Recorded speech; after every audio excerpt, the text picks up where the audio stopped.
আসসালামাইকুম দর্শক, আপনারা সবাই ভালো আছেন? আল্লাহর রহমতে আমিও ভালো আছি।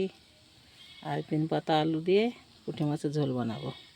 হলুদ দিয়ে দিলাম, পুঁটি মাছে লবণ দিয়ে দিলাম, ভাজা বানাবো। বাটিতে পেস্ট করা মশলা, পেঁয়াজ কাটা, সরষের তেল দিলাম। বিসমিল্লাহ।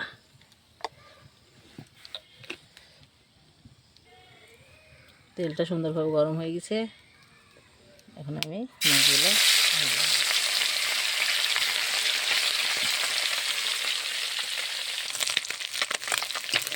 সুন্দরভাবে ভাজা হয়ে গেছে। এক সাইডে করে নিচ্ছি, তেলগুলো গড়ে আসুক। আবার কটা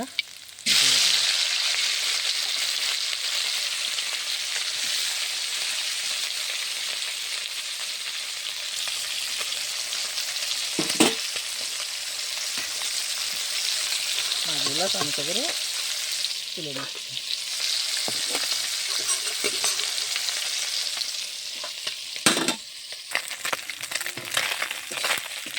মাছগুলো সুন্দরভাবে ভাজা হয়ে গেছে। এখন আমি সব মাছগুলো তুলে নেব।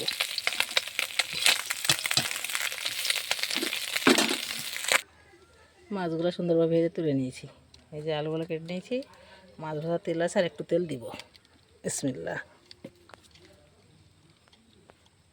পেঁয়াজ কাটা দিয়ে দিলাম।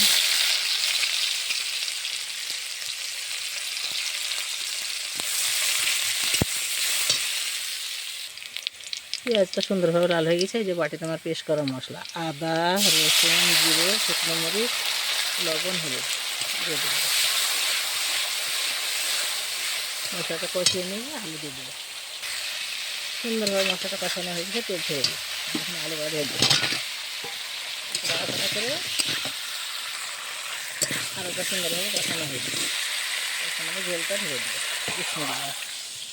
কাঁচা আলু সিদ্ধ হতে একটু পানি লাগবে, দিয়ে দেবো। একটু ফুটে উঠলে মাছটা দিয়ে দেব। আলু মাছের ঝোল তো তৈরি হচ্ছে। এটা কোনো জালি পেলাম গাছে, এখনই কুটে সুন্দরভাবে চপ বানাবো। সুন্দর করে কেটে নিলাম। সুন্দরভাবে আলুগুলো ফুটে গেছে। আমি কুমড়োটাতে হলুদের গুঁড়ো দিয়ে দিলাম, আর স্বাদ মতো নুন, একটু লাল ঝাল বাটা সুন্দর করে মাখিয়ে নেব।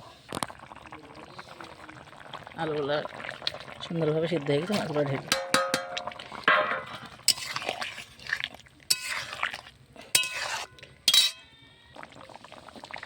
একটু মিট মশলা দিয়ে দেব।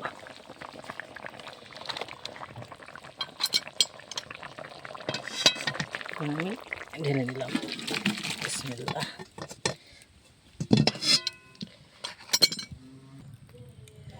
উনানে কড়াই দিয়ে দিয়েছি।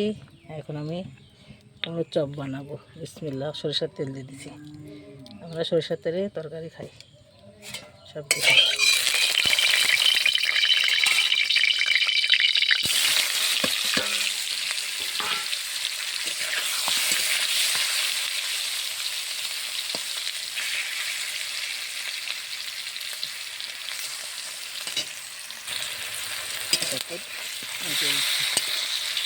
খুব সুন্দরভাবে লাল হয়ে গেছে।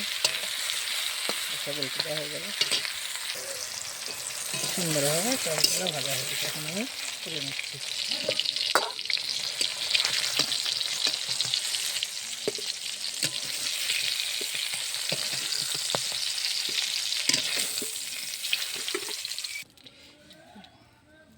দুটো পর্ব আমার হয়ে গেল। আলু, পুঁটি মাছের ঝোল আর ভেতে কুমড়ো ভাজা। আপনারা ভিডিওটা পুরো দেখেন, লাইক কমেন্ট শেয়ার করেন। নতুন হলে চ্যানেলটিকে সাবস্ক্রাইব করেন। ফেসবুকে পেজ খোলা আছে, ফলো করেন। আপনারা আমাকে সহযোগিতা করেন। আপনাদের সহযোগিতা আমি এগিয়ে যাবো। আবার দেখা হবে পরের ভিডিওতে। আজকে কিন্তু নতুন রান্নাঘরে রান্না করলাম বাগান বাড়িতে। আপনারা সবাই ভালো থাকেন। আল্লাহ হাফেজ।